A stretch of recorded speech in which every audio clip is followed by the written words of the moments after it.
Good morning. So, ayan po kami ngayon. Ganito po ang buhay namin dito sa bukid. Hindi po madali ang magsasaka.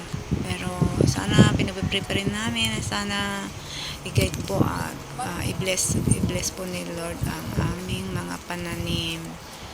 Sino pong relate dyan sa inyo? Ganito po kahirap ang buhay sa bukid, hindi po madali.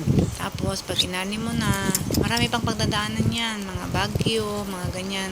Mga hangin, maraming disaster pa ang pagdadaanan. Alam nyo pa, ang mahal-mahal pa ng binhi. Naku, grabe. Tapos, mga fertilizer, ganyan-ganyan. Marami pang mga kailangan bilhin para sa pananim. Marami para lumaki sila ng malusog. Kailangan mo silang isprayan ng pampalusog ng bulaklak at saka pampabunga, mga ganyan ba. Ang hirap po ng isang magsasaka. Alam niyo po ba yun? Sana naman mga nagbebenta o mga nasa upuan ng gobyerno, maawa naman kayo sa mga farmer. Di ba?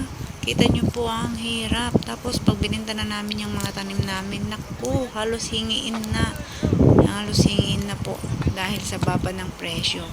Hindi ka nga makabayad ng utang dyan yung mga katulad namin na inuutang lang yung mga puhunan para pa sa panananim. Ay nako, ang hirap po. Parang gusto mo nang umiyak pero wala ka naman magagawa dahil nga ayan yata yung namin kapalaran natin mga magsasaka. Mabuti naman sana kung mayroon tayong kapital, 'di ba?